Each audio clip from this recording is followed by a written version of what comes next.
अदब के हवाले से, नात के हवाले से बहुत बड़ा नाम। और आप शेर सुनिए और उसकी लज्जत लीजिए कि दर्द तख्लीक हुआ बाद में, दर्द तख्लीक हुआ बाद में, तैबा पहले। दर्द तख्लीक हुआ, दर्द तख्लीक हुआ बाद में, तैबा पहले। ताकि एक दर हो जहां जाएं सताए हुए लोग, ताकि एक दर हो जहां जाएं सताए हुए लोग। फिर मुलाहिजा कीजिए, दर्द तख्लीक हुआ बाद में, तैबा पहले। ताकि एक दर हो जहां जाएं सताए हुए लोग। इस शेर के खालिक जनाबे सैयद एजाज हुसैन आजिज साहब आले रसूल हैं। वो यहाँ मजमे में कहीं तशरीफ़ फरमा हैं। मैं उनसे गुजारिश करूँगा कि आगे तशरीफ़ ले आएँ। जनाब सैयद एजाज हुसैन आजिज साहब, उनसे गुजारिश करता हूँ कि वो आगे तशरीफ़ ले आएँ। मैं गुजारिश करता हूँ ख़तीब जामे मस्जिद हाजा, ख़तीब अहले सुन्नत, अदीब अहले सुन्नत हज़रत अल्लामा कारी मोहम्मद आरिफ जावेद नक्शबंदी साहब, हज़रत किबला के हुक्म के मुताबिक वो चंद कलिमात आपके सामने पेश करें।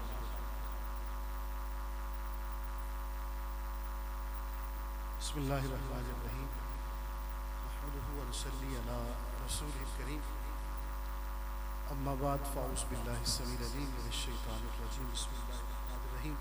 अस्सलातु वस्सलामु अलैका या सय्यदी या रसूलल्लाह व अला आलिका व अस्हाबिका या हबीबल्लाह। ज़ी वक़ार अहबाब, मेरी इस बज़्म के साथ एक तो मैं इस मस्जिद का ख़तीब हूँ इस हवाले से, और किबला आलम चंद जी हुजूर रहमतुल्लाहि ताला अलैह ने कमो बेश 50 साल मेरे गांव कीले में हर साल आपने खिताब फरमाया, और मैं अपने वालिद गिरामी की उंगली थाम कर इस आस्ताने पे हाज़िर हुआ करता था। और जब भी वहाँ जाते हैं तो अब्दुल हमीद अदम याद आते हैं।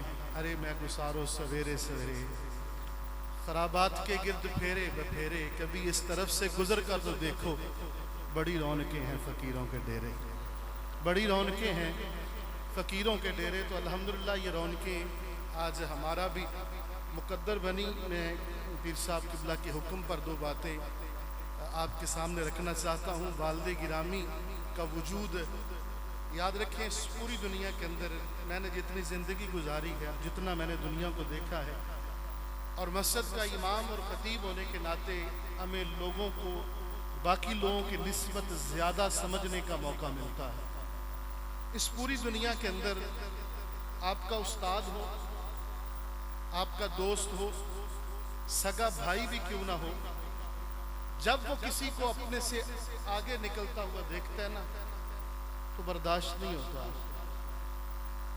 ना सगा भाई बाज़ औक़ात बर्दाश्त करता है, ना यार बर्दाश्त करता है, हत्ता कि अक्सर औक़ात उस्ताद भी बर्दाश्त नहीं करता। लेकिन ये वाहिद दुनिया में एक फ़र्द होता है जो बाप का रिश्ता है। ये हमेशा सोचता ही ये है कि जो मुझे नहीं मिला वो मेरी औलाद को मिले। जहाँ तक मैं नहीं पहुँच सका वहाँ तक मेरा बेटा पहुँचे, वहाँ तक मेरी औलाद पहुँचे। वो बड़ा खूबसूरत एक शेर है कि इनके साए में बख्त होते हैं, इनके साए में बख्त होते हैं, बाप घर में दरख्त होते हैं। दरख्त क्या करता है आपको पता है? दरख्त हमें बारिश से बचाता है, दरख्त हमें धूप से बचाता है, वो हमें गर्द गुबार से बचाता है। इसी तरह एक वालिद भी अपनी औलाद के लिए ऐसे ही दरख्त की तरह होता है जो हमें गर्मी से बचाता है, सर्दी से बचाता है, धूप से बचाता है। तो वालिद का वजूद, इसके बारे में नबी रहमत सल्लल्लाहु अलैहि वसल्लम का फरमान सुनिए। खिताब अल्लामा तैयब रशीद साहब इतना अच्छा करके गए कि अब मुझे तफसीली बयान की हाजत नहीं, और मेरा वैसे भी मिजाज नहीं कि अपनी मस्जिद में महफिल रखूं और मैं खुद बयान करने बैठ जाऊं। ये कभी 20 सालों में नहीं हुआ, लेकिन हुक्म था पीर साहब का तो मैं दो बातें कर रहा हूँ। नबी रहमत सल्लल्लाहु अलैहि वसल्लम ने इरशाद फरमाया, आज से हम लोग इधर खर्च कर रहे हैं, उधर खर्च कर रहे हैं, ये बना रहे हैं, वो बना रहे हैं, लेकिन घर के अंदर बाप दुआई के लिए तरसता है, हमारे पास उसकी दुआई के पैसे नहीं है। बाप वक्त के लिए तरसता है, हमारे पास उसके लिए वक्त नहीं है। वो हमसे दो बातें करना चाहता है, उसके लिए वक्त नहीं है। एक जुमला जहन में रख लें, आप तहज्जुद की नमाज मस्जिद में आके पढ़ें, या आप फजर की अजान पढ़ें, या आप मस्जिद का दरवाज़ा खोलें या बंद करें, या आप सजदों पे सजदे करते जाएं। अगर आपका वालिद आपसे राजी नहीं है तो अल्लाह राजी नहीं है आपसे। आप 50 उम्रें कर चुके हैं, आपके पास कोई गारंटी नहीं रब राजी है कि नहीं राजी। आप हर साल 200 बंदे को राशन देते हैं, आपके पास कोई गारंटी नहीं कि आपका रब आपसे राजी है कि नहीं राजी। लेकिन एक सादा सा नुस्खा है जो मेरे मुस्तफ़ा ने फरमाया, रिज़ा और रब्बी फी रज़ाइल वालिद व सुखितर रब्बी फी सुखितल वालिद। फरमाया रब की रज़ा बाप की रज़ा के अंदर है और रब की नाराजगी बाप की नाराजगी के अंदर है। अगर देखना चाहता है कि वो मालिक राजी हुआ है कि नहीं, तो देख ले घर में अगर बूढ़ा बाप राजी है तो अर्शों का रब भी तुमसे राजी है। ये अपने मिजाज का हिस्सा बना लीजिए। नबी रहमत सल्लल्लाहु अलैहि वसल्लम से पूछा गया, हुजूर माँ बाप का हक क्या है? माँ बाप का हक तो जो है ना, हुजूर को अल्लाह ने जवामिउल कलिम अता फरमाए थे, यानी हुजूर को लंबी तकरीर नहीं करनी पड़ती थी मौजू समझाने के लिए। पूछा हुजूर माँ बाप का हक क्या है? हुजूर ने 2 जुमले बोले और सारी जिंदगी का निसाब दे दिया। हुजूर ने फरमाया, हुमा जन्नतुका व हुमा नारुका। माँ बाप का हक पूछा है ना, तो बस इतना याद रख ले, तेरी जन्नत भी वो है, तेरे लिए जहन्नम भी वो है।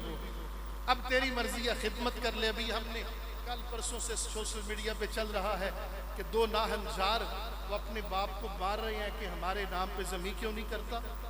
और जिस बूढ़े ने सारी जिंदगी ना सुबह देखी, ना दोपहर देखी, ना रात देखी, कभी ओवर टाइम लगाए, कभी मजदूरियां की, दाबड़ा उठा के 7वीं मंजिल तक ले जाता रहा। बुढ़ापे में लोग उसको औलाद कहती है, तू साढ़े वास्ते कीता की है। अब्बा जी आपने हमारे लिए किया क्या है? मियाँ जो कुछ उसके मुकद्दर में था, जो कुछ उसके नसीब में था वो करता है। और हमें पता है वालिदैन के साथ क्या करने का हुक्म है। लामा साहब ने वजाहत की, व बिल वालिदैनी एहसाना, वालिदैन के साथ एहसान करना।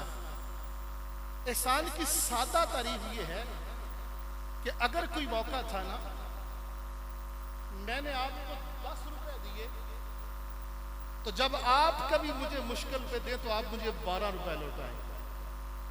क्या करें? 12 रुपए लौटाएं। ये एहसान है।